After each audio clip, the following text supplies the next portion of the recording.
नमस्ते। वाणी के साथ दैनिक प्रतिबिंब में आपका स्वागत है। आज है 23 दिसंबर 2020 और आज हम लूका 1:57 से लेके 66 पर विचार करते हैं। सुनिए। एलिजाबेथ के प्रसव का समय पूरा हो गया और उसने एक पुत्र को जन्म दिया।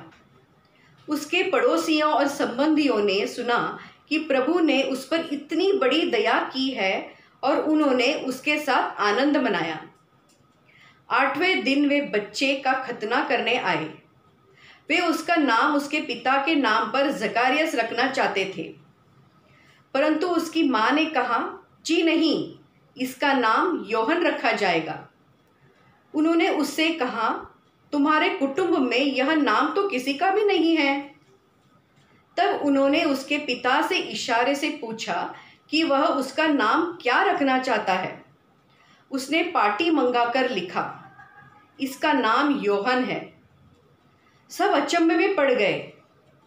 उसी क्षण जकारियस के मुख और जीभ के बंधन खुल गए और वह ईश्वर की स्तुति करते हुए बोलने लगा। सभी पड़ोसी विस्मित हो गए और यहूदियों के पहाड़ी प्रदेश में ये सब बातें चारों ओर फैल गई। सभी सुनने वाले ने उन पर मन ही मन विचार कर कहा, पता नहीं यह बालक क्या होगा। वास्तव में बालक पर प्रभु का अनुग्रह बना रहा। यह प्रभु की वाणी है। आपको याद होगा 9 महीने पहले की उन घटनाओं के बारे में जो आज के सुसमाचार से जुड़ी है।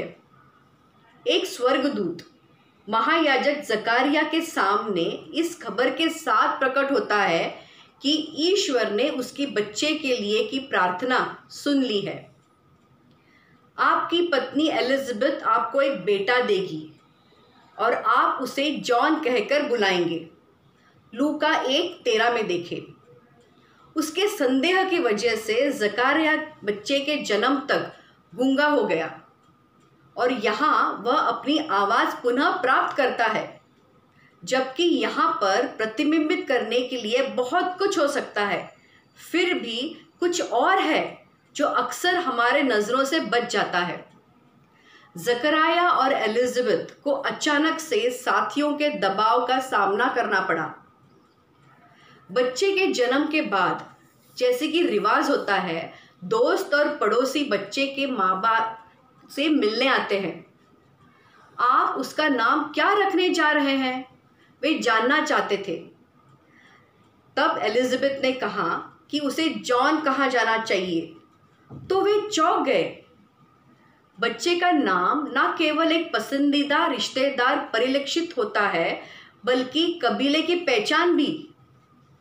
पुरुष बच्चों का एक बुजुर्ग का नाम दिया जाएगा और लड़के से उनके नक्शे कदम पर चलने की उम्मीद की जाएगी। वे चाहते थे कि लड़के का नाम जकराया रखा जाए, इस उम्मीद के साथ कि वह अपने पिता का नाम आगे बढ़ाएगा। आपके परिवार में किसी का भी यह नाम नहीं है, उन्होंने विरोध जताया और जकराया पर विश्वास करते हुए कहा कि वह अपनी पत्नी से बात करे और समझाए। हालांकि उन्होंने एक पाटी मांगी और उस पर लिखा, उसका नाम जॉन है। उसे यह नाम देने से जकराया और एलिजाबेथ ईश्वर की आज्ञा का पालन कर रहे थे, जिन्होंने उस लड़के का नाम जॉन रखने के लिए कहा था। लेकिन उन्होंने अपने दोस्तों और पड़ोसियों के गुस्से का जोखिम उठाते हुए परंपराओं की अवज्ञा की। हालांकि ऐसे करने के बाद जब जकराया को अपनी वाचा दोबारा हासिल हुई, तो उन सभी को एहसास हुआ कि परमेश्वर इस फैसले में शामिल थे। उन्हें यह एहसास हुआ कि बच्चे पर परमेश्वर का हाथ था और वो सोच में पड़ गए कि आखिरकार ये बच्चा क्या बनेगा। जब आपका बच्चा पैदा हुआ तो क्या आपको ऐसा विस्मय हुआ कि यह बच्चा क्या बनेगा? मुझे पूरा यकीन है कि आपने उससे या उसके महान बनने की उम्मीद की है। शायद इस प्रक्रिया में आपकी खुद की अधूरी इच्छाएं पूरी हो रही है। मुझे पूरा यकीन है कि आपके आसपास के लोगों को आपके बच्चे से अपनी अपेक्षाएं थी और शायद उसकी परवरिश में आपको प्रभावित भी किया होगा। लेकिन क्या आपने कभी इस बात पर विचार किया है कि आपके बच्चे के लिए ईश्वर की क्या योजनाएं हो सकती है? शायद ही आपके लिए यह मायने रखा होगा, है ना? बस आप चाहते कि वह वही करे जो आप चाहते थे। खैर, आगे बढ़ने के लिए हम सभी के लिए यहाँ कुछ याद रखने जैसा है। हमारे बच्चे हमें बतौर कर्ज दिए गए हैं। वे वास्तव में ईश्वर के हैं।